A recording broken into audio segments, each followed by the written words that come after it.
nhớ rong tàn thơ của chồng phong yên số lên số tụ nữa nó sợ sợ chị bé lọ qua nhàn xả lá nó ok nè nó đôi bé chỉ năng một chỉ là lâu lăng chị bé qua nhàn xả lá nó đấy ở tàu mà cá tê téo non tàu tê téo ở nó gọi sợ sợ chị ở rau nó xí nó bé nó ok nó ít lên rồi chị ở tàu chị nên nó bé nó ok nó nên cho là số xả nên cho chơi ủa lo số xả lấy cho nó họ bé chè bé ủa lấy khỏi bé ủa rồi bé nó lấy bé chơi xin nè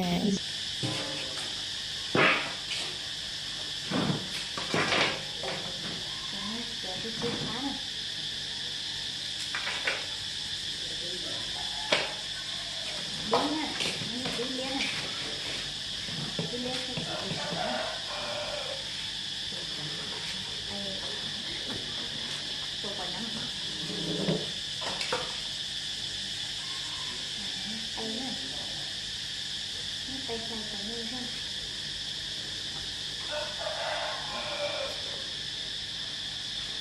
chỉ có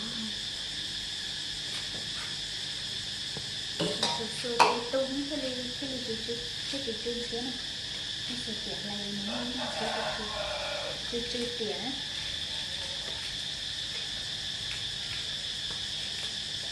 nó giấu ở nhà sửa mình cái túi nó giấu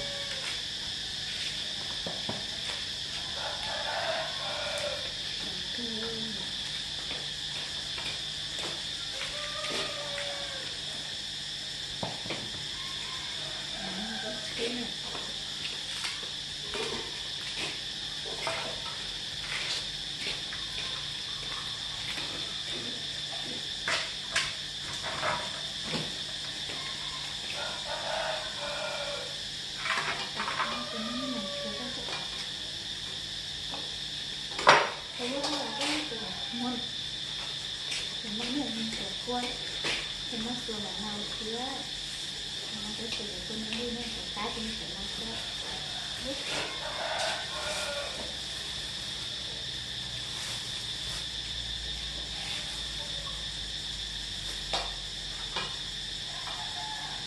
tay này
thế lắm thế ở đây có một cái kia nó cháu đi nó cháu không chỉ nó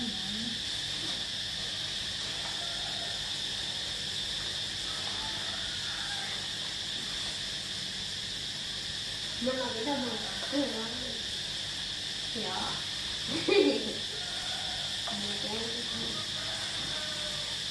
sự đi ghét đi ghét kia rồi thì anh ta kia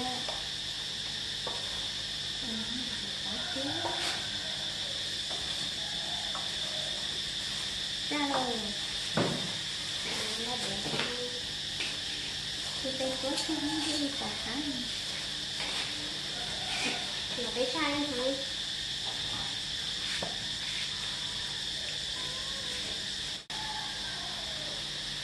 nói chưa được có tháng mà nhớ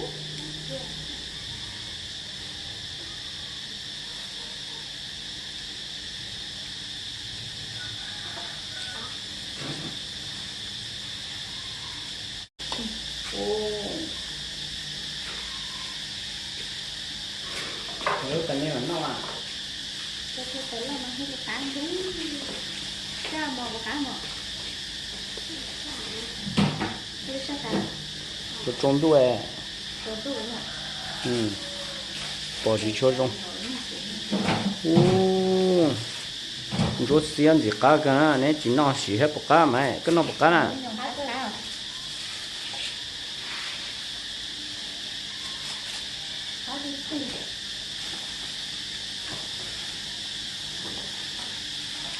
Rồi sỏi này quan nhắm nó hết. nếu mà các khả năng trái này cũng nó nói không rồi nó cũng cái cũng nó phải chịu là nó đây Nó xì hả? Sọt thô cho nó nè. Nếu lấy nhắm xả lá nó nhắm ô sọt thịt kia nè. Sọt rồi.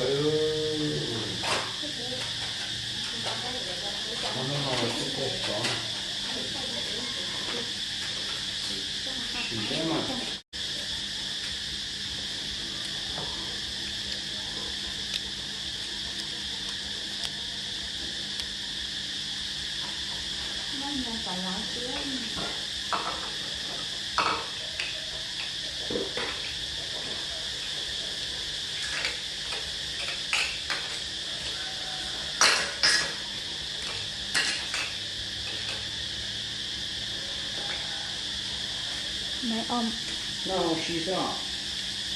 Nhắm cái nè. nhưng ở nó thấy chủ yếu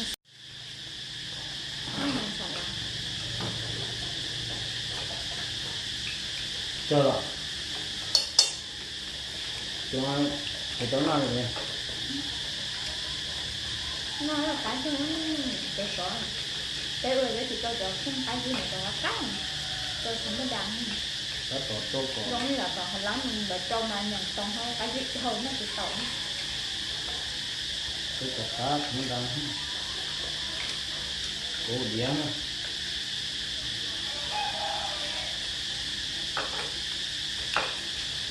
Tay nó tay nó. Tay gì? Ô kì. Nó có cho thôi anh, đỡ. Nó nè chỉ đi cho cá. nó rõ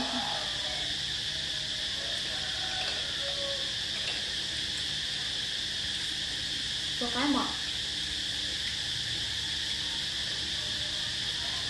Ác cái rồi là uống.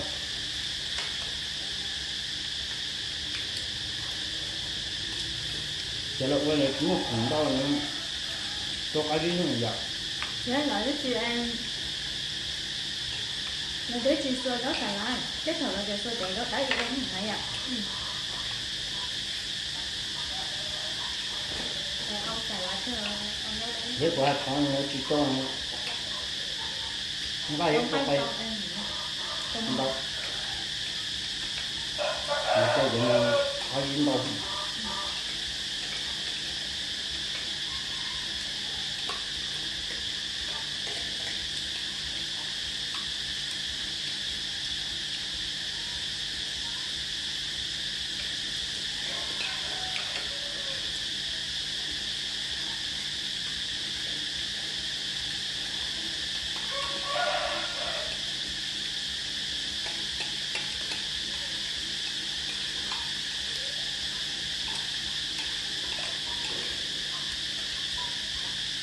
Nếu cho giờ cứ lọ, mình chẳng đó cứ là nó lòi hết rồi. mà cái do cái tài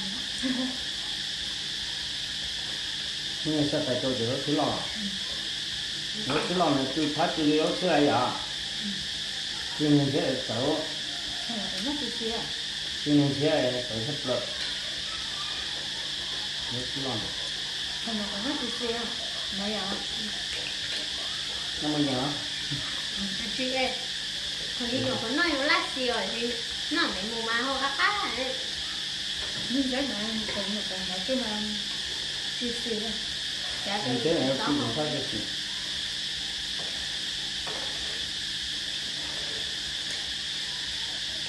mấy trò mà đã chưa nó cũng đã bắt đầu trở lại có mà họ tôi đó cũng là tuần cái này cũng càng đó là họ tròn đã bắt đầu được hàng thế này giá gì vậy à còn nuôi chồng non nó chị biết là không lo được giá này giá thì mình chưa được cho nó nên nấu ăn được mãi cho là nó cho đây là cô được cái khó hết hơn nè hay sẽ tốt thế nào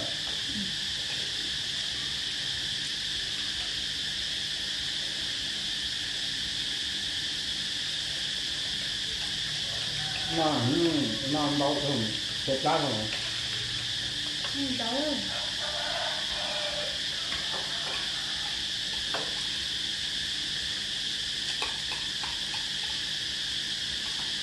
đâu sầm lá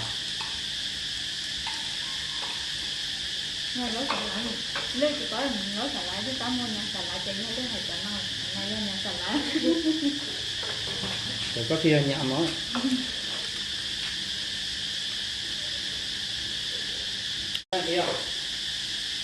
đúng chỗ nó nằm có im lặng luôn có chuột có nóng có im lặng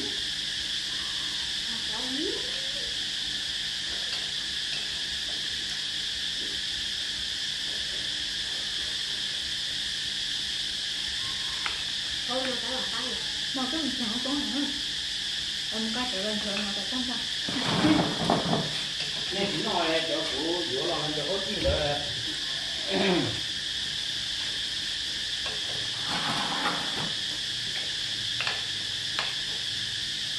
thấy chưa nó chỉ lưu nha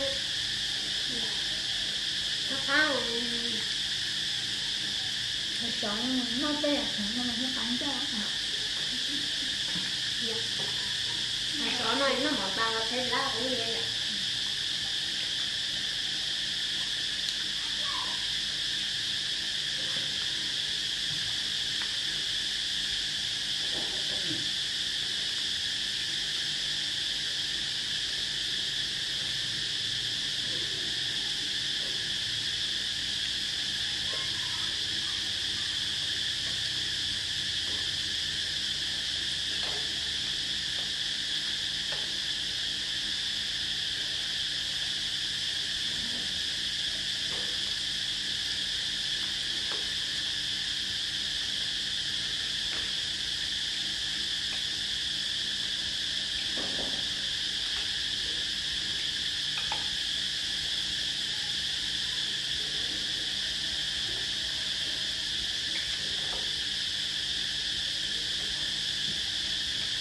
lúc là nhiều cái câu nó bằng câu đó cái câu là những câu nó câu chuyện thẳng này là nó mở mình vào đây của người ta cho nó yeah nó sao được bóc chứ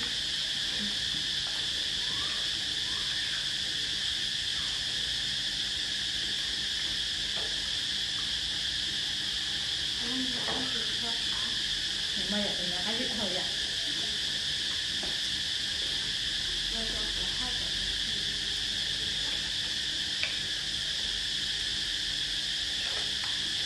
rơm trắng chó nó ăn thôi nó lo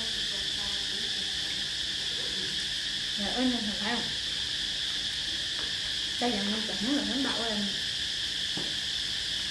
để mỗi người thả bàn chơi lại nhà rồi mất đó rồi mất chợ tới cái đó hả rồi cái rồi cái trăng đó mà muốn chạy rồi chưa có chạy đó nó bỏ chạy đâu nó em muốn vào khám bệnh đó được rồi đây là cha đây là quên cả thêm rồi hả được chú cho cái món này trắng rồi